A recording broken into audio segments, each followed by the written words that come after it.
guys have have a monthly report. Sissy is not here, she's on vacation, so we were a little behind getting that to you, I apologize. So if you look at the run reports, it breaks down page 2, just breaks down the EMS and fire runs that we had. Page 3 goes over the pie chart of the runs we had. You see we had an upswing in fire details between brush fires and structure fires. You'll see one on there that 8% for appliance fires. We had a fire come in at the power plant. It came in as an appliance fire, which was a huge boiler feed pump that was on fire. They had a system in place that knocked it down, and the crews went in and just assisted. Jimmy came down with us and helped us on that. So did another great job down there for the power plant along with the other ones. We had a chimney fire. It's getting to be that season. I just want to remind everybody, if you haven't had your fireplaces examined, you know, we got the cold weather a little sooner, a little faster than I thought we should have had. But just make sure you're getting your fireplaces checked and make sure that they're good and clean, because that fire could have been a really bad, a lot of loss, and the crews got there quick. You'll see we actually had 101 EMS details in the township, which you look on page 5, brought our total up to 174 just EMS runs for the month of October. I mean, we're dishing them out there. Shift coverage, you see the medic shift coverage. We did have either due to sickness, vacations, whatever, we did fall below minimum staffing, so we had to move some personnel around on shifts. So you'll see, you know, that's part of that report. Training, knocked it out of the ballpark on training. We turned in 60 hours of training. We did the firefighter ability test. The firefighter ability test is it's a nationally known test that we do that challenges the firefighters physically to make sure that they're physically fit to do their job. So we ran all the crews through that, and all the crews passed. You'll see that we did the pet first aid. It's the first time we've introduced that to into the township. We do have, they're called FIDO bags. They're actually bags that we can use to do CPR on animals if need be. And the crews went through that training in the past month. That's why there was some additional hours. We also, for training, we had James Armstrong, which is a security specialist from the Coast Guard, come in. He did some training with us, and we joined an organization called SoSync. It's Southern Indiana, Southern Ohio, Northern Kentucky, and it's basically a conglomeration of the 3 states that the Coast Guard covers, from Paducah, Kentucky, all the way to just below Pittsburgh, Pennsylvania. Being part of that group, it helps us learn. They offer free training for us for any navigable craft on the Ohio River. You know, some of the things that came out of that meeting, I can't give you the exact numbers, but the Ohio River is just $1 billion byway for industry. And one of the things he brought up to us was, you know, when they move goods on the river through a barge, it's equal to 166 semi-trucks. So it just kind of gives you an idea of how much stuff moving up and down the river. It's absolutely amazing. So he came in and did some excellent training for us of if we have to board barge, vessel, some of the things we need to be aware of, you know, how the controls work, their fire systems that are on there, all that. So crews did that, and I thought that was just absolute excellent training that they went through. And appreciate Shelley for putting that together.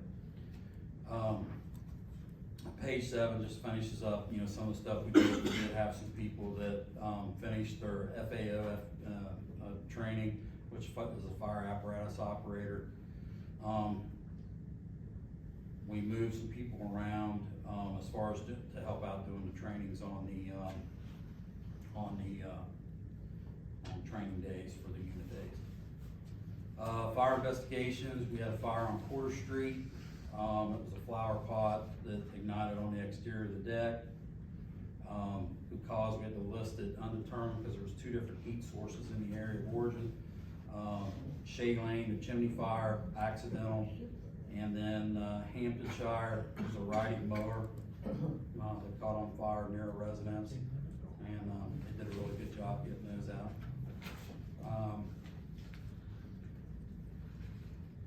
There's a little bit more information as far as the respiratory of how we're doing our SCBAs and some of the stuff we're doing, happen to do there. Car seats, we did 2 car seat inspections out of Station 70. Some of the events that we attended in October, we participated in the trunk or treat at 3 Rivers. Gary, thank you, did a really good job. When I hear, I wasn't there, but sounds like it was absolutely great. We participated in the North Bend Safety Day. Every year North Bend asked us to come down. We went down, we did CPR demonstrations, we demonstrated our Lucas device that we use on EMS runs. And then on trick-or-treat night, we sent the crews out to pass out candy in the neighborhoods, just to kind of help with the sheriff's office, help, watch, keep an extra set of eyes out. We got our EMS surveys back. For you that don't know, like for the month of October, we sent out 102 surveys, just to see how we're doing. See, people can send them back anonymous, they can sign them, they don't have to sign them. It rates how our EMS crews are doing from 0 to 4. There's a spot on there for comments. We sent out 102 surveys, we got 19 of them back, just to kind of give you an idea of how our crews are doing. Each survey is ranked again from 1 to 4. The surveys have 8 questions. It's for 152 ranking marks. Out of the 152, received 143. Just how we're doing. So overall, that's a 94% of very good service that people felt that we gave them in the community.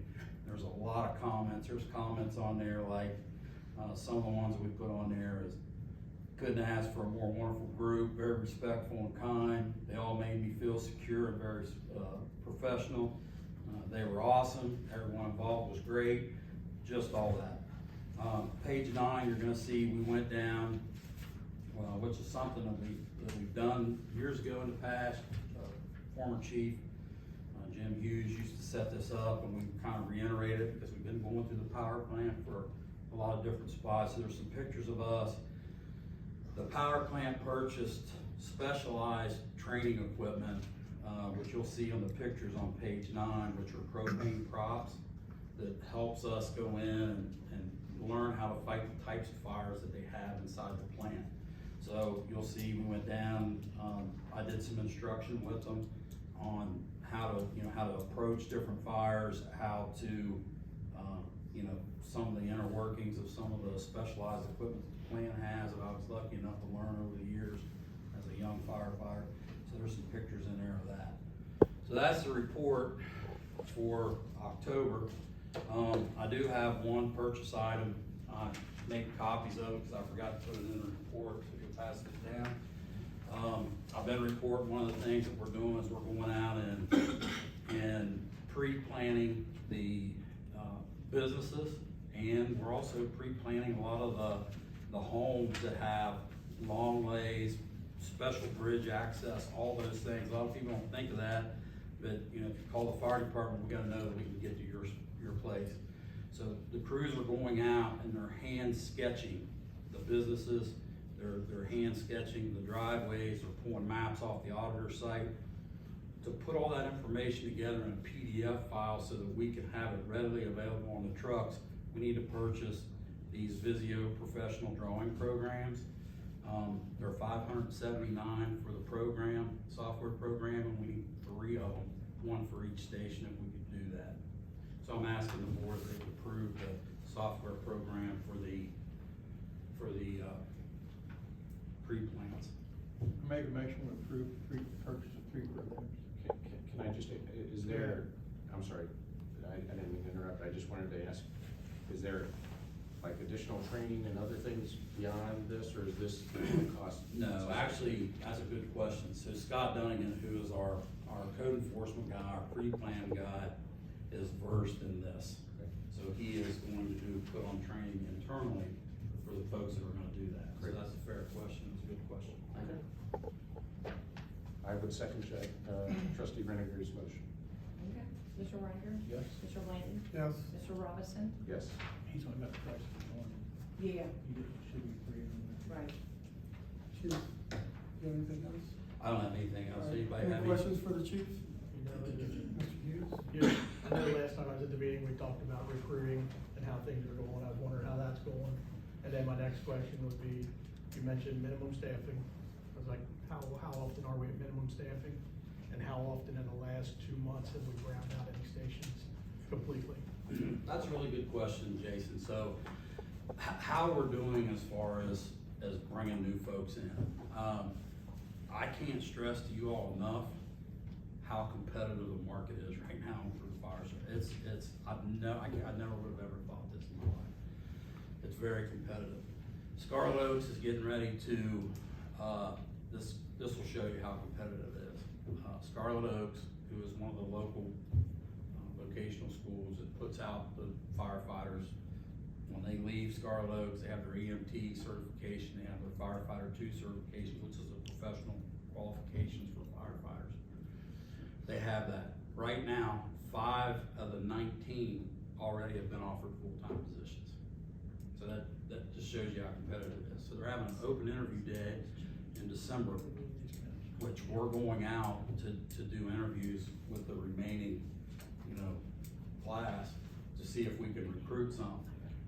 Sissy's on vacation, but our Assistant Chief Streets here, one of the things that we discussed was making some poster board with, our new station, the training facility that's in that station, some of the runs we go on, some of our statistics, our pay scales, all that, have that ready as a backdrop so that when we go out, we can sell ourselves to some of these young firefighters. So, we're working on it. We have, last meeting 2 weeks ago, our working meeting that we had, we hired 2 basic EMT firefighters. They've already went through orientation, they're already on their training shift, so we're doing everything we can as far as that goes. Brown out station is a tough question. I hated that you asked it, but to be honest, we browned station 69 out twice in the last month. And that was due to, again, like I said, sickness. There was some guys out on vacation, and we hate to do that, but when we drop down to minimum staffing, we feel very uncomfortable leaving 2 people on a fire engine. That leaves 1 person that has to run the truck and 1 that would have to enter the house. We don't want to do that. We don't want to close the station. So what our staff's been working on for the last month is to come up with a plan for minimum staffing, whether it's forcing people in, mandating people, whatever we need to do, trying to expedite the new guys that are on their training shifts right now, get them off their training shifts so we have more hands on deck. Those are the things we're doing right now to try to, help the situation right now. The board's been really good. They're working right now with the COVID money, trying to come up with ways that we can get creative, in the pay, be more competitive there, and we're in the midst of working on that. So that's a fair question. I hate it that you brought it up, but that's the answer. I brought it up because my parents never lived in that. If Right. something happens to them, it's, Absolutely. like anybody else in here wouldn't be very happy to know that something's. That's not a solution that any fire department likes to do, but it's a solution that's happening more and more throughout all communities, not just in Ohio, but throughout the United States. We don't like it, but we need to keep our people safe. And, it opens up our response times. So it's a necessity we hate to do. And, caught me off guard, but that's the answer. I think the last big group we hired, we was looking at 10 people starting out, and we wound up by the time we got ready to put them out in the field, we had 3. That's correct. I know it's competitive, but I want the best for you guys too, I'm pro public safety all around. Yeah. That's why I asked the questions I asked. I get it. All right, any more questions for the chief? One more real quick. Last time we spoke at the meeting, you said it takes 3 firefighters at each station for each shift, correct? That's correct. correct. Okay, so if you're down to two, then it's considered a brownout? If, two at each station, there's 6 total firefighters on duty, so when we get down to that level, yes, we try to move one to each station, so there's 3 on each piece of apparatus. We notify the other departments that are around us that station's closed, so that we can, you know, count on mutual aid at that point. So it takes all 3 stations to be down to 2 firefighters to consider a brownout, not No, 12? each station down to 2. Each station down to Yes, 2? 6 total.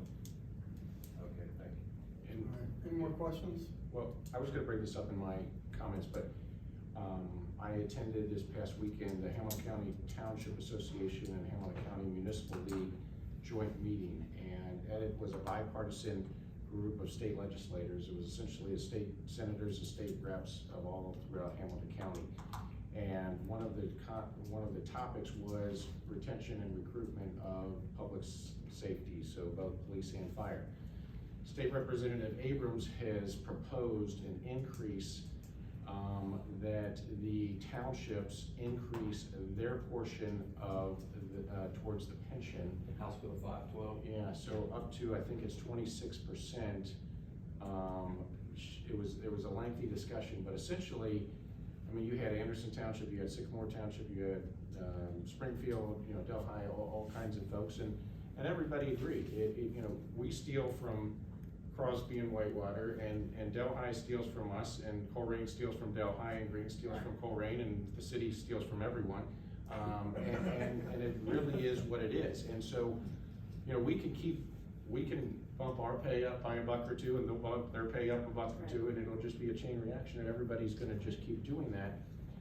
And at the end of the day, you know, everybody threw up their hands and said, I don't know where all the workers are, but, you know, we need to find, you know, workers. But, you know, it's, a lot of folks said that they believe that this generation that is coming out into the workforce, there was some question of whether they care that much about a pension, and whether they're looking for 25 or 30 years down the road, or if they want PTO, and if they want, so it was a good conversation amongst all kinds of, you know, different township, you know, village and city leaders. But, you know, they talked about morale, they talked about, just, you know, some of those intangibles, because you know, if it's all down to dollars and cents, we're all just gonna keep pricing ourselves up and up and up and up, and you know, we're just not the size of, you know, the Coleraines and the Greens. So anyway, it was a good conversation, and one of the main topics that was discussed. But it's something that this board is gonna have to continue to look at, and appreciate you guys looking at it from your end, from the fire department, cause we gotta. One thing the state's done is, it used to be part-timers, if you got over 1,500 hours, you had to offer insurance and benefits.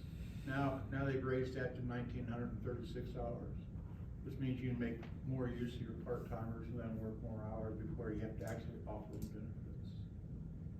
So we've applied for that grant. Have we So heard anything that's a about really good point, Mr. Bland. So, Let me comment on it real quick, Chief. So I wanted to tell you that in that grant that we've applied for, the township has, there's retention built into that to try to keep the firefighters we have currently. So go ahead, I'm sorry. no, and that's one of the things that would have been a good answer to add to that, Jason, when you asked about how we're doing, is Dan Reed applied for this grant, and it's actually, it was a coalition put together from Governor DeWine. And what Governor DeWine is looking at is not, if you think we're effective, think of this. If you think we're effective and we're paying our firefighters, what about the communities that have only volunteer fire departments? They have nothing. So one of the things that this coalition was looking at was, how do we keep retention for our volunteers? Can we offer them some kind of money? This paid staffing, is there things that we can do for them? Offer them, you know, either more pay or benefits or whatever.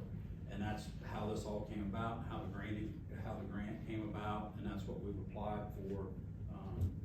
Dan Reed, myself, we did move, Assistant Chief Street worked with Vicky Cox, who is one of the people that is overseeing the grant program. And it sounds like, I mean, she didn't come out and say it, but it looks like that we possibly are moving forward with the numbers that we were able to give them. So we're hopeful for that, that, you know, that we can keep moving forward with that process would help out immensely. And Rob, I'm gonna just ask you real quick, as with what was just brought up, I would be concerned staffing for the month of November. No real issues that, I can't see any, I think maybe there's like one day we have to worry about with more vacation time and like with Kelly days and stuff like that. So I think there's one day that we're looking at. Might have to pull some people in, maybe mandate a couple people in there. But also get back to the brownouts. It doesn't make it better, but I think the station was only browned out only in the daytime. I think at nighttime, we had full staff of 9 or 10 people. So we did get people in at that point. I made several calls to him. Yeah. good point, thanks. Okay, any And other I would questions? just like to say, I know it's been brought up, but we're not unique here. I mean, it's, No. everybody around the state, around the country really are Right. dealing with this issue, not only in the fire, but in the police, and I mean, it's just, this is something that we're not just gonna throw up our hands and say, well, you know, we're like everyone else, we're not gonna do anything about it, but also, we're in the same boat as everyone else, so, that was clear in that conversation and that, you know, and others that we've had, so, we're all struggling with this. Thank you, Chief. Thank you, Thanks. thank you guys.